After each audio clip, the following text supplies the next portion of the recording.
ყველა დღევანდელი სახარებიდან გამოდის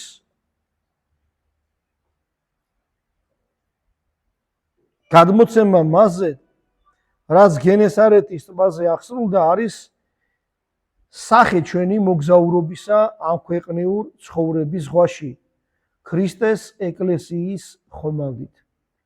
მაშინ ქრისტემ თავისი მოწაფეები მარტონი გაუშვა ზღვაში სამოგზაუროდ, რათა მათ მეორე ნაპირისათვის მიეღწიათ.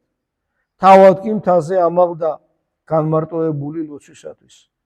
ახლა ქრისტემ დაადგინა, რომ მისი ქვეყნიური მებრძოლი ეკლესია ამ ქვეყნად გიებს ვითარცა ხომალდის ზღვაში. თავად კი ზეცად ამაღლებული, ჯდომარე არს მარჯვენით მამისა და მეოხმყოფელია ყველა მართალი მორწმუნისათვის. მაშინ უფლის მორწმუნენი განსაცდელს ეწევიან ზღვაში ქარიშხალისა და მძინვარე ტალღებისაგან. და ახლაც, აბა, ქრისტეს მოწაფეთაგან ვინ არ განიცდის ამ შფოთვარე ცხოვრებაში განსაცდელად და უბედურებად ქვეყნიურ ქარიშხალთაგან და ტალღათაგან. როცა ზღვაში მყოფი მოწაფეები უფლისა ხიფათის წინაშე იდგნენ ქარიშხალის გამო, მაშინ თავადი უფალი მოვიდა მათთან შეწევნისათვის. ამგვარად მოდის იგი ყველა ჭეშმარიტ ქრისტიანთან და რაც უფრო მეტად დაითმენენ ისინი განსაცდელს, მით უფრო ცხადად გამოუვლენს მათ უფალი თავის შეწევნას და მფარველობას. პეტრე რწმენით შეღაღადებს მას, უფალო, მიბრძანე მე მისულად შენ და წყალთა ამაძე და უფლის სიტყვისმე გაიარა კიდეც. ამგვარად უფლის ჭეშმარიტი მორწმუნენი და მსასვენებელი უშიშრად ვლენან ამ ცხოვრებისეულ მწუხარებათა, სასტურთა და უბედურებათა ზედა.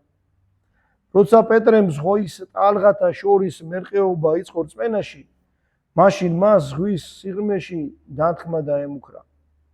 ასევე ყოველი ქრისტიანიც მოუძლურებული რწმენაში ვერ გაუძლებს სასტურთ, უბედურება და წარსაწმედელის უფსხრულისაკენ დაექანება.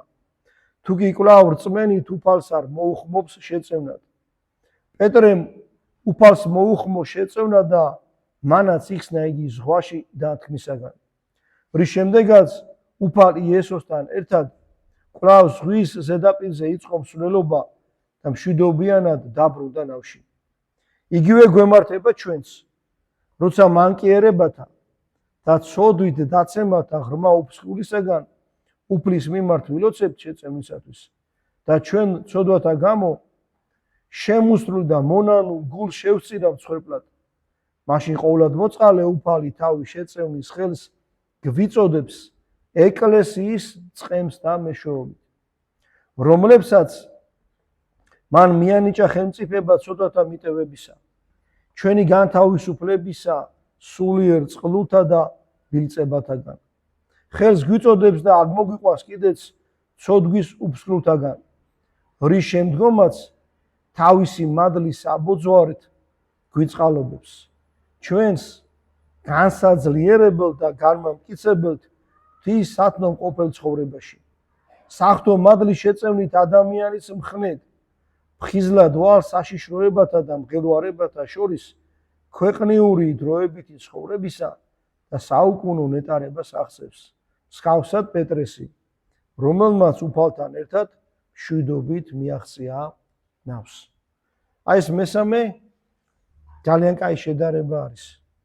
როგორც მოციქულები იჯდნენ ზღვაში, ნავში და მიცურავდნენ ზღვაში, ესევე ჩვენ ყველა მორწმუნეები ვზივართ ეკლესიაში, რომელიც არის ნავი და რომელიც მიცურავს ამ წუთისოფლის ტალღებზე.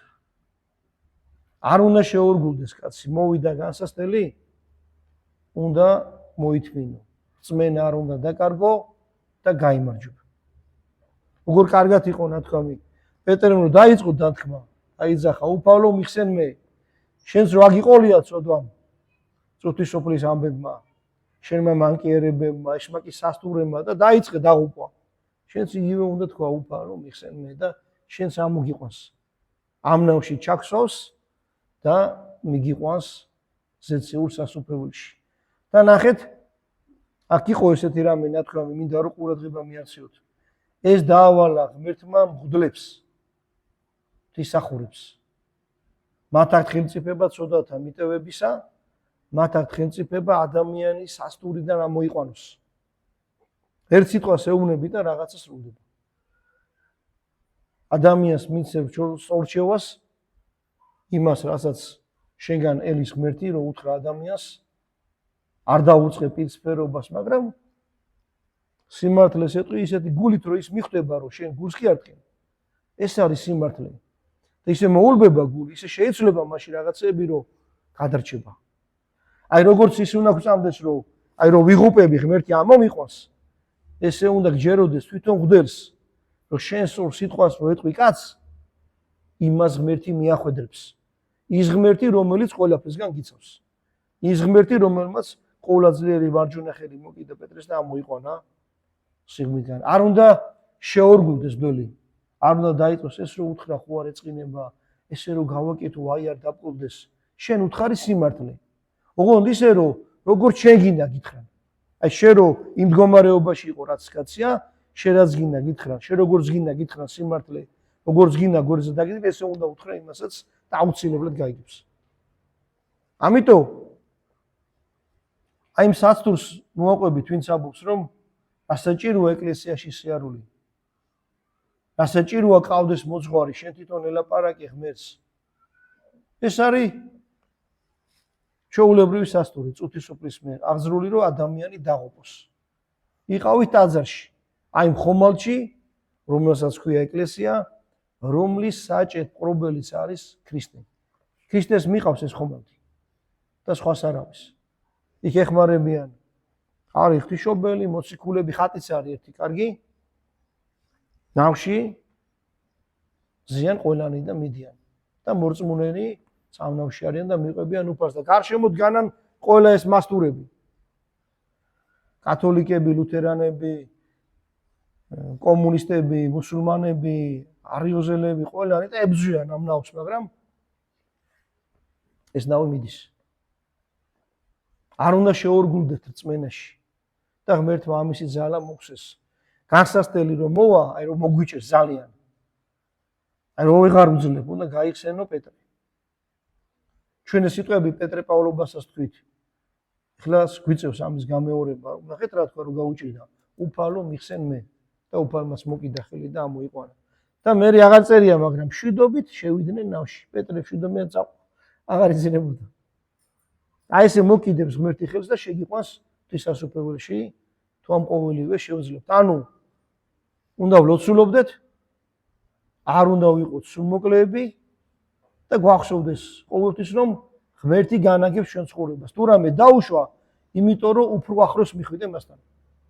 უფრო დიდი წყალობა მოხსეს თავისი მადლითა და კაცმოყვარებით და ღმერთმა ტყუილის სასუფეველის ღირსის გაყვადოს. დღეს ილია თესბიტელის სენებაა და მისი წმინდა ლოცვებით. ამინ.